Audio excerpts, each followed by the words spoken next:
In the book 1984, George Orwell famously said, "If you want a picture of the future, imagine a boot stomping on the human face forever." Well, I say to you, if you want a picture of Bretonnia, imagine a malnourished, dirty, smut-faced peasant being whipped mercilessly because he ended his 16-hour shift 5 minutes early. In Warhammer Fantasy, Bretonnia is a highly martial feudal kingdom inspired by medieval France. It's a kingdom that highly prizes its nobility, codes of chivalry, and military prowess. It's known for its green rolling hills, fertile farms, food, wine, and most importantly, it's the land of knights who are renowned around the world for their honor, bravery, and fighting ability. However, many fans in the series would be quick to point out that this faction kinda sucks and is filled with the biggest and most pretentious idiots in Warhammer. You see, while the knights are known for being mega chads, the peasants are another matter. They're known for sulking in the fields during backbreaking labor. They're also inbred, downtrodden, malnourished, and covered in poop, and they're certainly not a sight to behold. Essentially, Bretonnia is a land of extremes. One where the land is incredibly wealthy, but most of the population lives in poverty. One that's filled with great beauty, but keeps most of its subjects in squalor. One that produces the greatest warriors, but for some reason they refuse to use the latest weapons. You know, like guns and cannons. You see, the average knight would much rather rush lines of pikes and gunners at full speed and hope to the Lady of the Lake that it all works out. You see, while the Empire moves towards the Renaissance and the dwarves enter the Industrial Revolution, we see them using gunpowder, creating steam engines, and expanding trade and industry. You know, progressing as societies. I mean, for crying out loud, the Empire has tanks. Gee, I hope that empire, which is based on Germany, doesn't get inspired to push its tanks through the Ardennes forest and conquer France, Bretonnia. Honestly, I think the empire would probably be in Castle Couronne in a week if they tried. While all this is going on, Bretonnia is instead doubling down on feudalism, and I mean extreme feudalism. This isn't your grandpa's France. This is a France that will make Louis XIV blush with the level of absolutism, a land that refuses to progress and shuns modern weaponry. For some reason, someone decided the year 1400 was perfect, and there was no need to move any further. I mean, most of them can't even read, and most of them worship a Lady of the Lake, who by the way is an elven god, is scamming them and getting the Bretonnians to do the will of the wood elves, but they're too dumb to figure that out. Also, there are these strange rumors about Bretonnian men having intimate relations with horses, so... JRH NBR. Just the right height, no bucket is required. I happen to have a pony mare that is JRH NBR. And that's really nice. In the end, this is a faction that you would expect to exist in real life and not a fantasy setting filled with magic and great contraptions. Actually, I don't even think you would see a faction like this in real life, because no one would be stupid enough to shun gunpowder weapons and purposely keep their society less advanced than others. Like, no one would commit to the feudal LARP this hard. Now, even though many hate this faction, I want to discuss it in this video. Its history, government, society, economy, and the main threats that it faces. So maybe you can decide for yourself if all the hate is warranted. At that moment of orgasm, for lack of a better word, the two souls actually merge and touch, albeit for a brief instant. And it's humbling. History. In the beginning, Bretonnia was a land filled with savages who loved to lay with their horses. Oh wait, that's current Bretonnia. Sorry, give me a second. Here we go. Long ago in prehistoric times, the lands were ruled by the lizardmen, the first creations of the old ones. Now the lizardmen were kind of like dinosaurs, if the dinosaurs did an Aztec LARP and were super intelligent. Maybe in the future I'll discuss the lizardmen and the old ones in more detail. Anyways, afterward, due to the forces of chaos, the lizardmen retreated from these lands back to Lustria. Soon after, the high elves would descend on the land and establish coastal colonies and great cities upon the raging rivers of Bretonnia. However, the high elves would soon find themselves in a terrible war against dwarves. Essentially what happened is that the dark elves... Wait, are we still allowed to say that? Anyhow, the dark elves had recently been in a war with the high elves, and they decided to be a little sneaky and hurt their high elf brethren. They snuck into the old world and started attacking the dwarves, raiding their lands, making fun of their height, and stealing their underwear while making it seem as if the high elves were the ones behind everything. Their main goal was to weaken the high elves by forcing them into a war with the dwarves.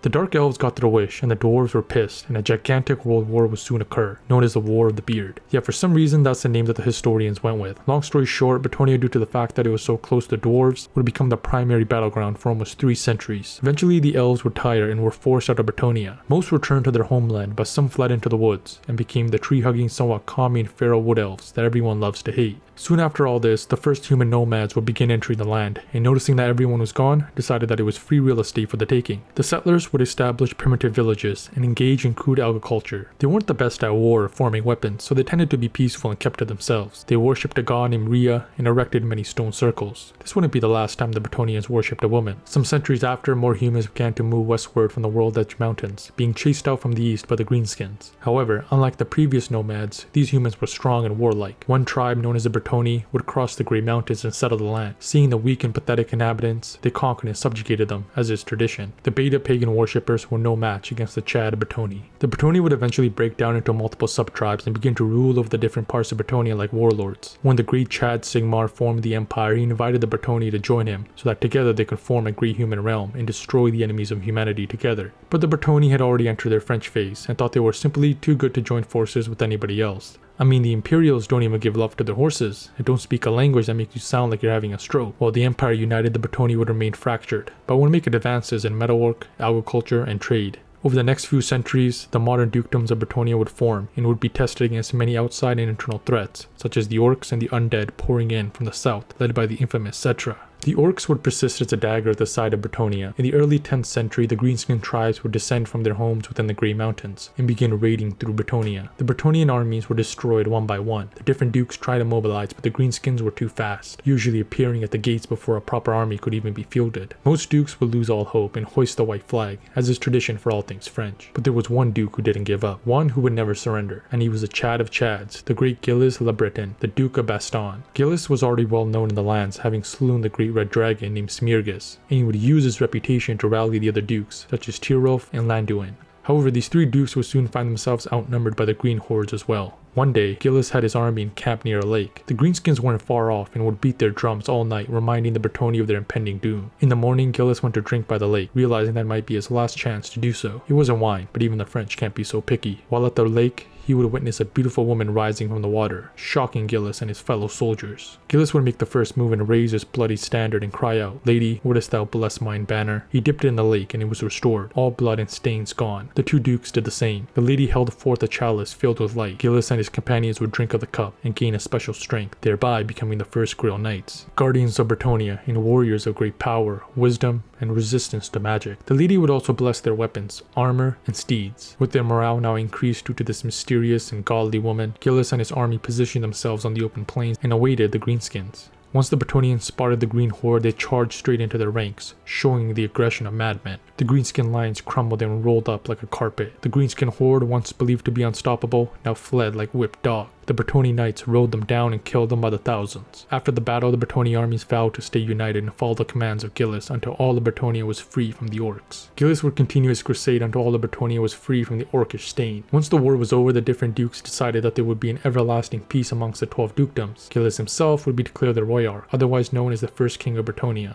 Unfortunately for the great Chad Gilles, his reign would continue to be filled with war, and it would be on the battlefield that he would fall. His body would be laid beside a lake and taken by the lady. After the death of Gilles, it was uncertain who would succeed him. While he had a legitimate son named Louis, who would become the next Duke of Bastogne, many were against him becoming king because he had not drunk of the Grail and was therefore not a Grail Knight. Louis, believing that he was destined to be king, would venture out to find the lady and drink of the Grail. He would become the first questing knight. He traveled all over Bretonnia doing good deeds and righting wrongs in the name of the lady. Eventually he would be blessed and would return with the golden crown and enchanted weapons. No one could deny that he had drunken of the Grail. He looked far too Chadish, and the Dukes of Bretonnia kneeled and declared him the next king. Louis would go on to establish many precedents that others would follow long after his death. He would codify the vows of chivalry, vows that every great knight would live by. You know, like not using guns because it's dishonorable. I'm sure the enemies will respect that and also throw their guns away. Anyways, the piety of Louis and the blessings given by the lady would lead to a religious awakening, and the Lady of the Lake would become the official deity of the higher classes. Since that time, no man but a Grail Knight has been allowed to wear the golden crown and lead Bretonnia. Over the centuries, the crown has passed between the great houses of Bretonnia, but all kings have communed with the Lady of the Lake, just as Gilles did before that fateful battle.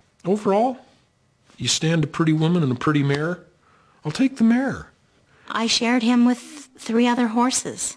The social order. Like I said before, Bretonnia lives under super feudalism, and the social order ain't too good for like 99% of the population. While the glamorous nobles and knights get blessed by the lady, live chivalrous lives, drink fine wine, and go on adventures, the average peasant is covered in filth and living a life of toil and squalor. I mean, to be fair, this is pretty similar to most fantasy worlds. Like, even when you play Skyrim or The Witcher, the average person is living a pretty crap life. They're not going on adventures like you are or making $1 million within a week and becoming best friends with the king over the weekend. Instead, they're doing backbreaking labor to make ends meet. You probably just didn't notice because you were having too much fun. But old Ted was there plowing the fields while you killed the next dragon, or bought your second home. I mean, Ted doesn't even have a home. The loot that you acquired from one dungeon could probably feed Ted and his entire village for a year. Anyhow, the overall hierarchy works like this. The king is at the top with the 12 dukes directly below him. The dukes pledge allegiance to the king, and in exchange they get land, power, wealth, and military protection. Below the dukes are the barons and earls, and below them are the knights. The knights themselves command men-at-arms who are made up of the peasantry. Essentially, those below give allegiance and service to those above, and in exchange they receive land, money, power, and most importantly, military protection. Of course, this military protection isn't always perfect, and many peasants have to constantly worry about some Goblin or Norscan raid, a raid where the ones that die are considered to be the lucky ones. Of course, in most cases, you'll probably just die of dysentery, long before any foreign army gets you, because honestly, the horrible sanitation in the average peasant village would probably make Nurgle blush.